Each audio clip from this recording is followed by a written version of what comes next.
না, হেদায়েতের মালিক একমাত্র আমার আল্লাহ, তিনি যাকে চাইবেন লা তাহদি মান আহবাবতা। আল্লাহ ডাক দিয়ে বলে, নবী গো, আপনাকেও আমি হেদায়েতের মালিক বানাই নেই, আপনি যাকে চাইবেন তাকে হেদায়েত দিবেন। নবী, আমি আল্লাহর কাছে হেদায়েতের চাবি, ওয়ালাকিন্নাল্লাহা ইয়াহদি মান ইয়াশা, আমি আল্লাহ যাকে চাইব তাকে হেদায়েত দিব। সুবহানাল্লাহ। এখন যারা ছিল বেঈমান, এরা দেখা যায় কালেমা পড়ে আমার নবীজির দলভুক্ত হয়ে গেল। আবু লাহাব কপালের মধ্যে হাতায়, কপালে তাবড়ায়, আর কয়েক চাইলাম কি হইল কি? আল্লাহ কয়, নবী গো, অন্তর গোড়ানোর মালিক তো আমি, অন্তর গোড়ানোর মালিক তো পৃথিবীর কেউ না। নবী, আপনি কষ্ট পায়েন না, আপনি যেদিকে গেলে লাভ হবে আমি আল্লাহ আপনাকে সেদিকেই পাঠাবো। একটু লক্ষ্য করে দেখেন, এ আবু লাহাব আমার নবীজির চাচা ছিল, উম্মে জামিল নবীজির চাচি, কিন্তু রাসূলের বিরোধিতা করেছে। অপর দিক থেকে নবীজির চাচা নাম ছিল আবু তালেব। আবু তালিব আমার নবীকে এত বেশি মহব্বত করতেন কলিজা দিয়া, গোটা মক্কার সব মানুষগুলি তিনি দাওয়াত দেওয়ার কারণে এক এবং মনোরক হইয়া আবু তালিবের কাছে গিয়া মাঝে মধ্যে অভিযোগ করত, আবু তালিব শোনো, তোমার বাতিজাকে সামলাও, কারণ তোমার বাতিজা এতিম। আবার নবীজি পৃথিবীতে এসেছিলেন এতিম হয়ে গো। নবীজি পৃথিবীতে এসে নিজের বাবার চেহারাটা পর্যন্ত দেখতে পারে নাই। আরে মুমিন, আমার আল্লাহ নবীকে হেফাজত করেছে, নবীর লালন পালনের দায়িত্ব আল্লাহ নিয়েছে। আবার নবী এতিম হয়ে এসেছেন, আবার নবী পৃথিবীতে এসে মা আমেনাকেও বেশি দিন পান নাই, মাত্র 6 বছর পেয়েছিলেন। বাবার কবর জিয়ারত করার জন্য মা আমেনাকে গিয়া যখন রওনা হয়েছিলেন, কবর জিয়ারত করে বাবা আব্দুল্লাহর কবর জিয়ারত করে আসার পথে মা আমেনাকেও আমার নবী হারিয়েছে। এতিম নবী, বাবা নাই, মা নাই, নবীর দায়িত্ব কে নিবে?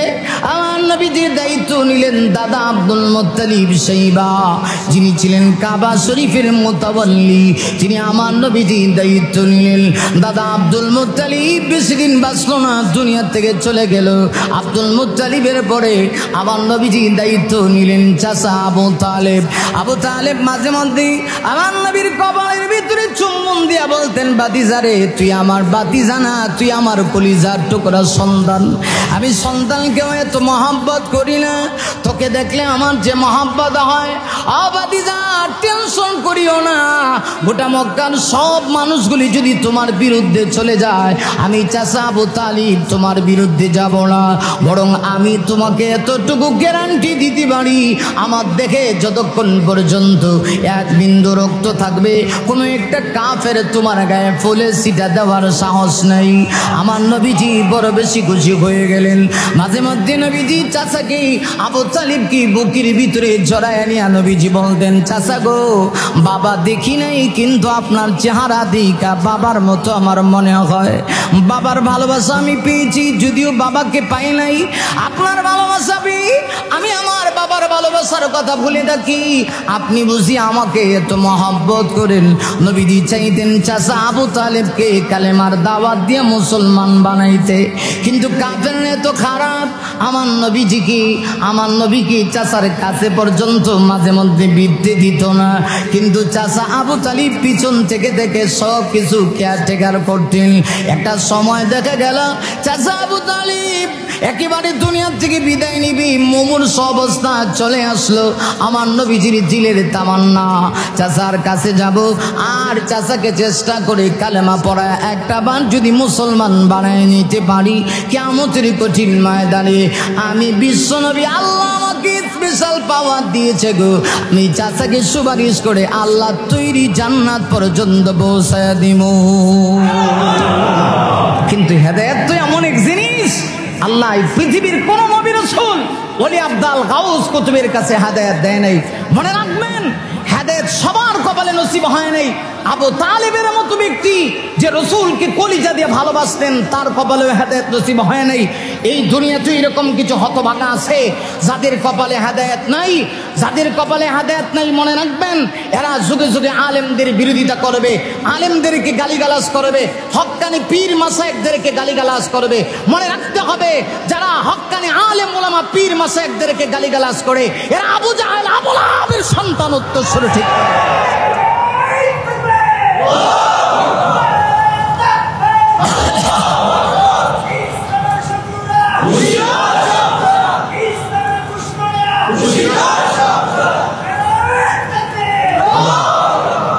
আল্লাহ রাব্বুল আলামিন কোরআন শরীফের সর্ববৃহৎ সূরা, সবচেয়ে লম্বা সূরা, সূরার নাম হচ্ছে সূরাতুল বাকারা। শুরুর দিকেই আল্লাহ পাক বলেছেন উলাইকা আলা হুদাম মির রাব্বিহিম ওয়া উলাইকা হুমুল মুফলিহুন। যেখানে আল্লাহ পাক বলেছেন ওই সমস্ত লোক যাদেরকে রবের পক্ষ থেকে হেদায়েত দেওয়া হয়েছে, উলাইকা হুমুল মুফলিহুন, এরাই হচ্ছে কামিয়াব, এরাই হচ্ছে সফল কাম। সবার কপালে হেদায়েত নেই। আমি তো এতটুকু গ্যারান্টি দিয়া বলতে পারি যে লোকগুলি আলেমদেরকে গালিগালাজ করবে এরা মরণের আগে ঈমান নিয়ে কবরে যেতে পারবে না, এটা গ্যারান্টি। হয় রাস্তায় মরবে, না হয় গাড়ির চাকার নিচে পড়ে মরবে। এটাই দুনিয়ার ইতিহাস। যদি হেদায়েত এত সহজ হইতো নবীজির চাচা আবু তালেব সবার আগে হেদায়েত পেয়ে যেত। কি কলিজার চাচা ছিল। ইন্তেকালের টাইমে আমার নবীজির কামনা বাসনা ছিল চাচাকে একবার জবান দিয়ে যদি কালেমাটা পড়ানো যায় বাকিটুকুন আমি করব।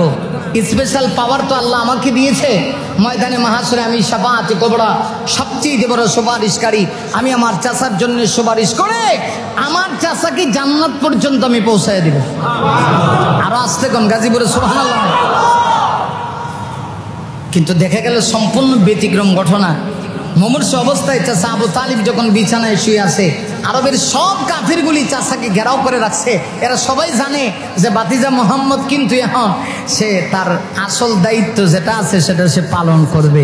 এই জন্য আমার নবীজির চাচা আবু তালিবকে চতুর্দিকে ঘেরাও করে বসে আছে। নবীজি শেষ পর্যায়ে চিন্তা করলেন না আমাকে যেতেই হবে, চাচার কাছে ইমানের মেসেজটা পৌঁছায় দিতে হবে। দেখি না চাচাকে একটা বান্নি কালেমা পড়ানো যায়। আরে মুমিন, আমার নবীজি সর্বশেষ চাচার কাছে গেলেন কালেমার দাওয়াত নিয়ে। নবীজি যখন কালেমার দাওয়াত নিয়ে চাচার কাছে গেলেন, মুমিন রে, মক্কার বেঈমান কাফেররা চতুর্দিকে আমার নবীকে ঘেরাও করে আছে।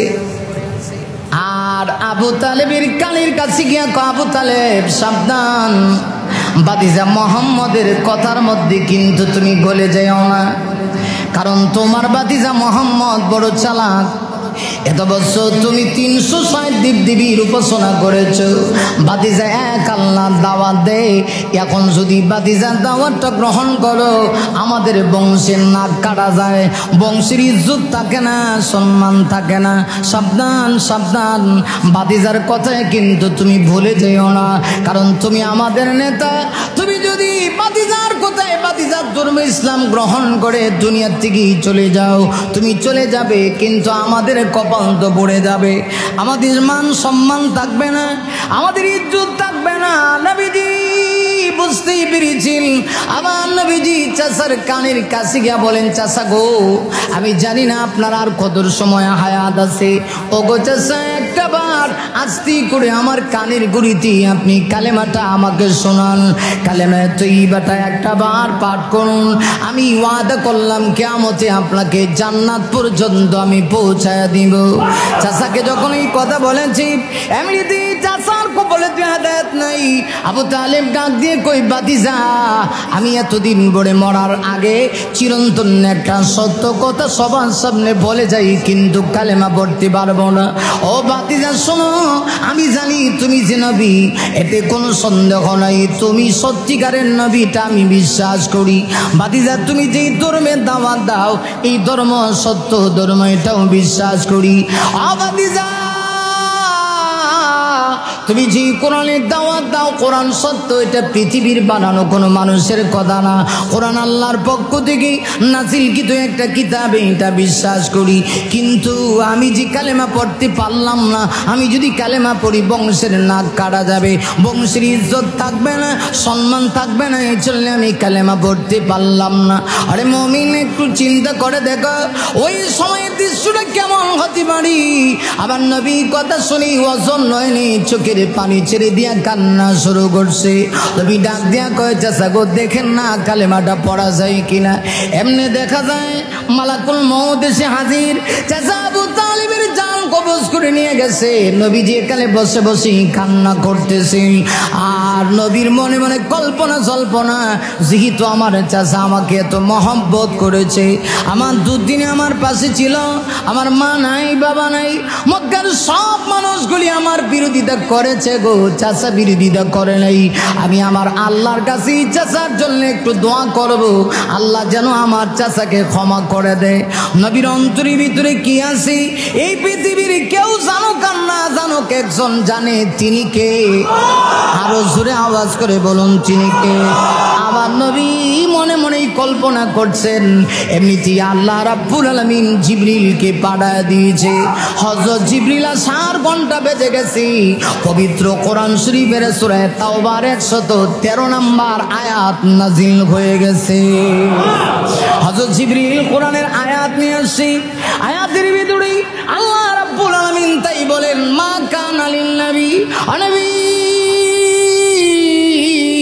আপনার জন্য এটা জায়েজ না, আপনার জন্যই বিধান নাই, শুধু আপনার জন্য তা না, ওয়াল্লাযীনা আমানু, যারা ঈমানদার, যারা ঈমান এনেছি তাদের জন্য এটা জায়েজ না, আইয়াস্তাগফিরু লিল মুশরিকিন, নবী গো মুশরিক যারা আছে তাদের জন্য দোয়া করা, যদিও এই মুশরিক ওয়ালাউ কানু লি কুরবা, আপনার নিকটাত্মীয় হয়, আপনার চাচাও হয়, মিম্মা তাবায়্যানা লাহুম, আর এই কথা স্পষ্ট হয়ে যায় চাচা মুশরিক হয়ে দুনিয়া থেকে বিদায় নিয়েছে।